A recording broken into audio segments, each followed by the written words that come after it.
hello, hello. Hi. Mary says hi. I have a spider and it has claws. Yay. And Catherine says she's gay. Everybody. God, I'm so gay. Yes.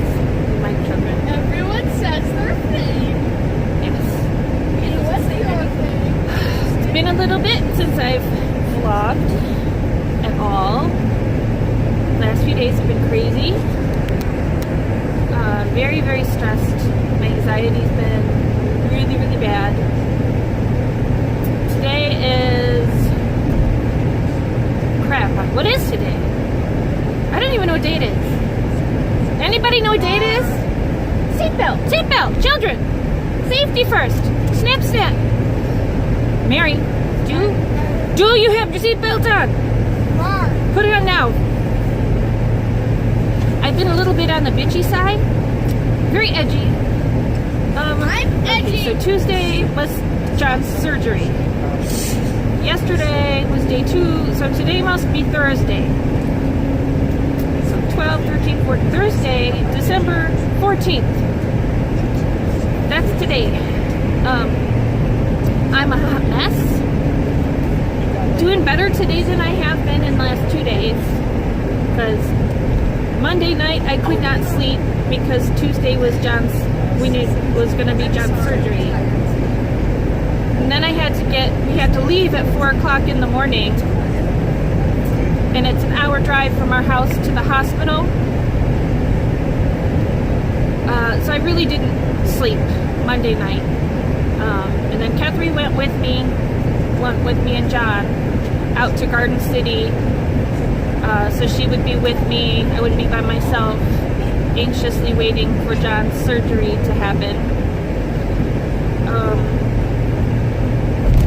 I was so nervous, so anxious, just waiting and waiting and waiting for him to get out of surgery. He ended up taking an hour. Take the exit toward Van Dyke Road, north 18.5 mile road west. Ended up taking an hour and a half longer than the time frame they originally gave me. But it went spectacularly according to the surgeon. He's recovering spectacularly from what everybody's telling me. Mary, that's distracting me while I'm driving.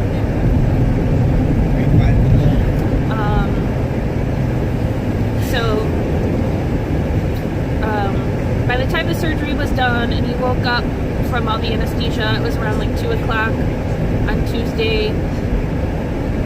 And it was very slow with him waking up and kind of like regaining movement in his body, and very slowly starting to be able to, even raising his hands to drink his water was difficult at first.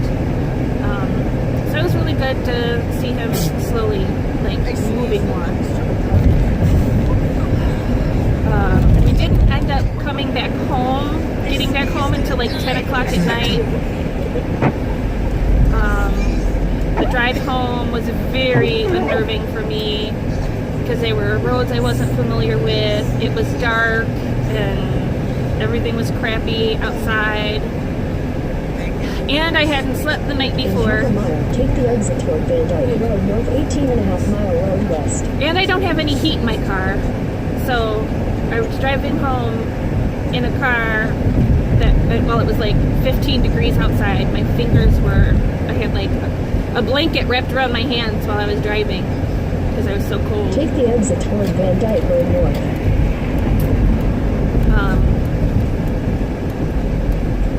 I was a nervous mess. So, in a quarter mile, at the traffic circle, take the second exit onto 18.5 mile road. And then, so yesterday, he didn't want me coming out to see him yesterday because he didn't want me to use the gas.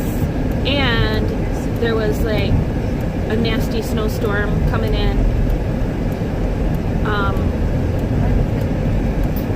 So I was a nervous mess all yesterday because we were still waiting. He still had some numb spots in his legs from the nerves, which they said could be perfectly normal because there's a lot of inflammation from the actual surgery itself that will subside. Exit the traffic circle onto 18.5-mile road. So, you know, it might take a little bit for the nerves for to 3/4 of a mile.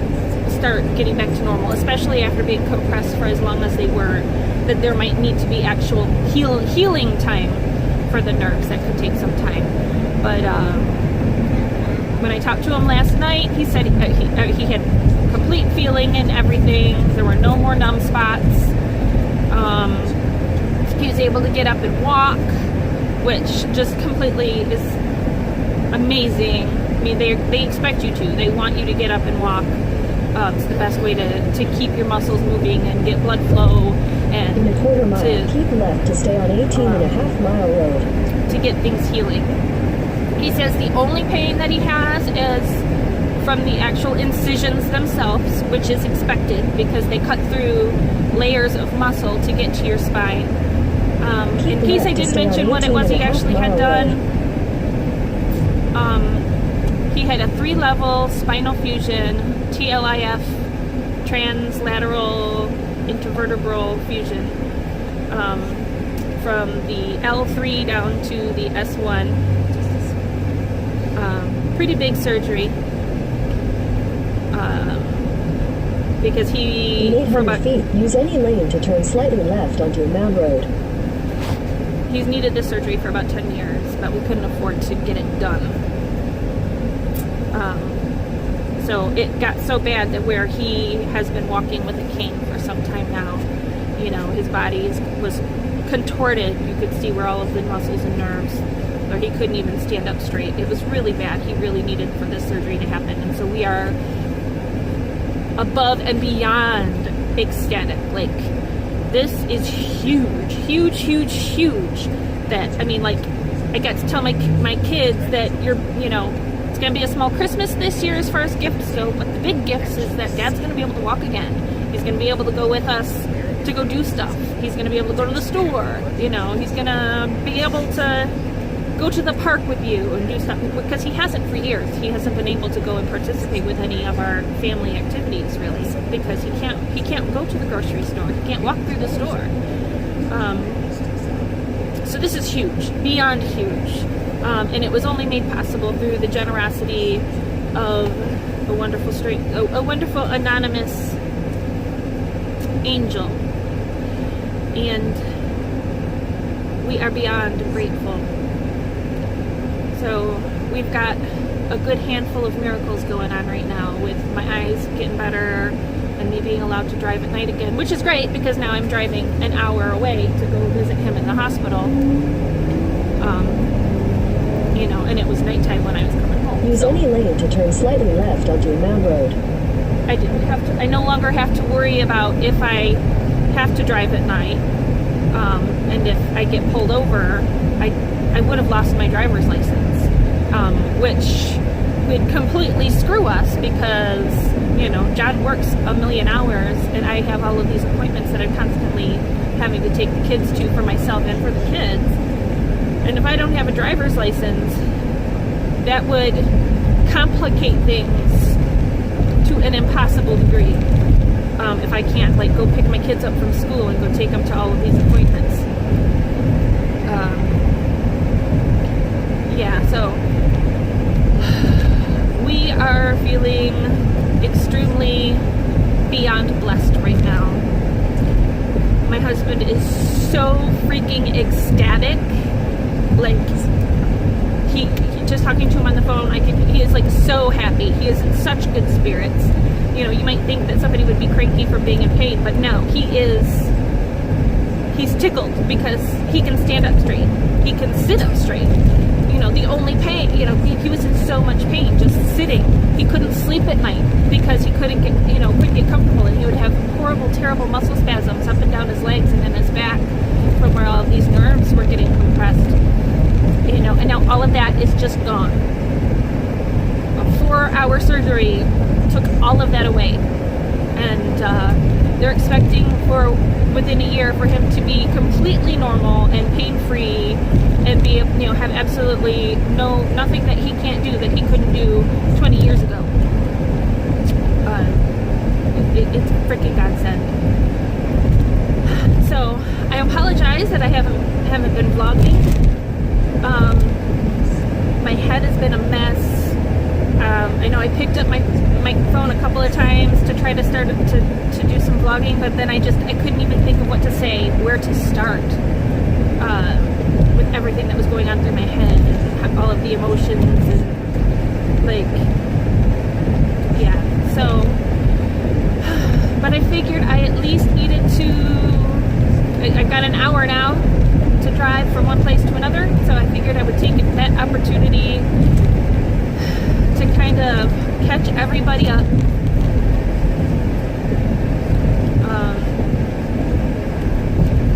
Yeah, so that's it about it. Like I get back to where like I don't really know what else to say about it because it's just so much. There's just so much. You know, like our entire life is changing now. It's like I don't even know what next week is going to look like. I don't know what it's going to look like to not have my husband wake up screaming in pain, trying to get through the house to get to his chair in the morning. I don't know. This is just amazing and awesome.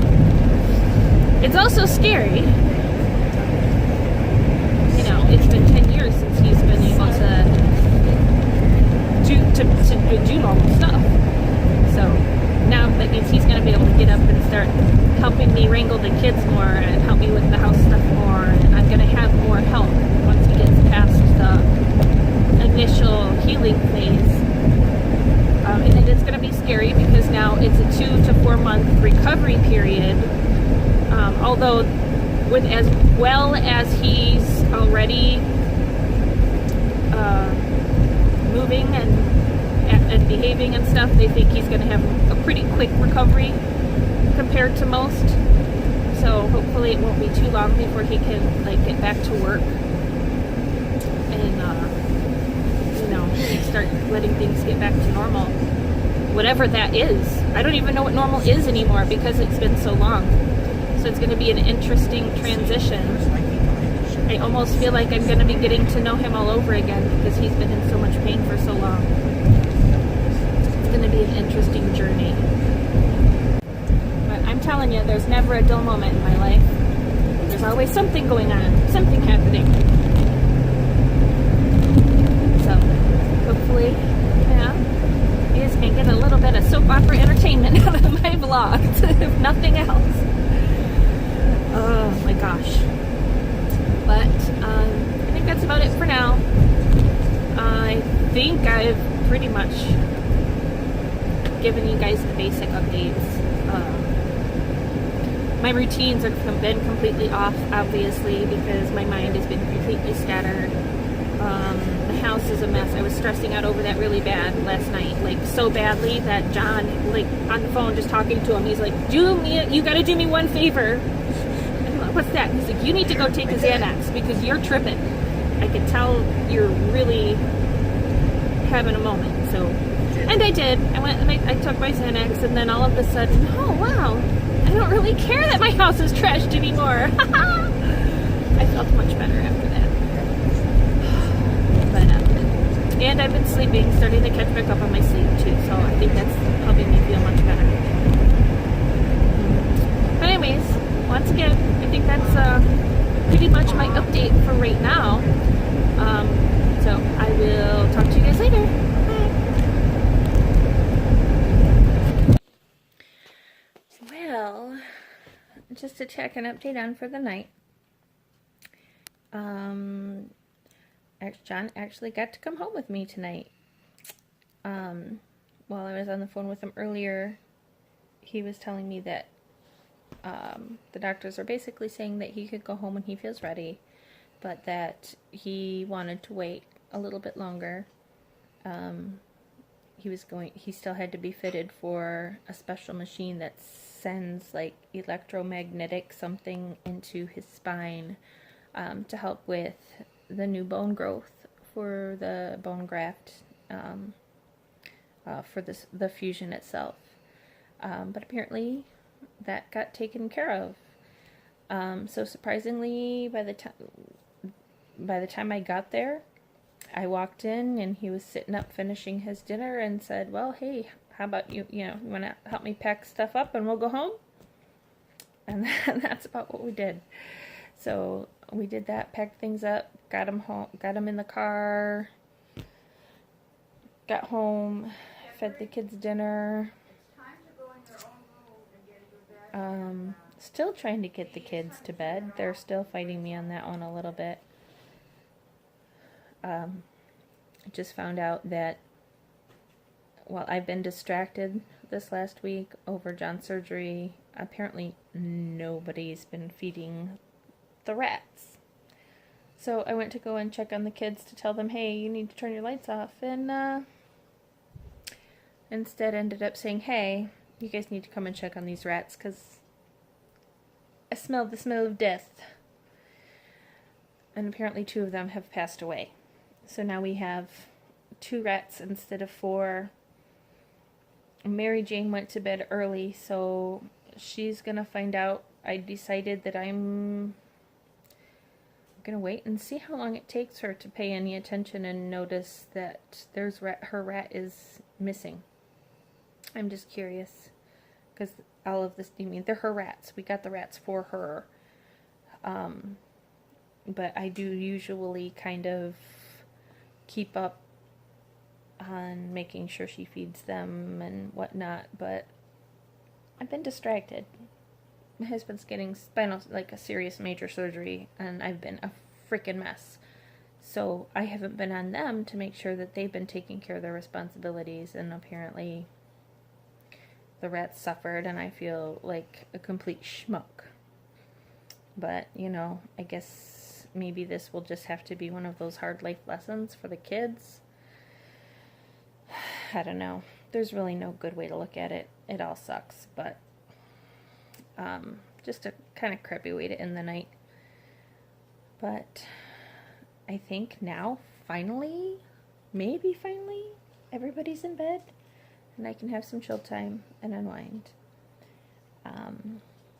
Hubby's home, so I don't have to worry about making that long drive. He's here. I don't have to worry about him being somewhere else. Things are good all around, so I just figured I'd give you guys the update. But now I'm going to be a vegetable for a little bit before I go to sleep, because I have to get at least most of my kids up for school tomorrow. So thanks for checking in. See you later. Bye. And always look on the bright side of life. Come on! Always look on the bright side of life. For life is quite absurd, and death's a final word. You must always face the curtain with a bow. Forget about your sin, give the audience a grin.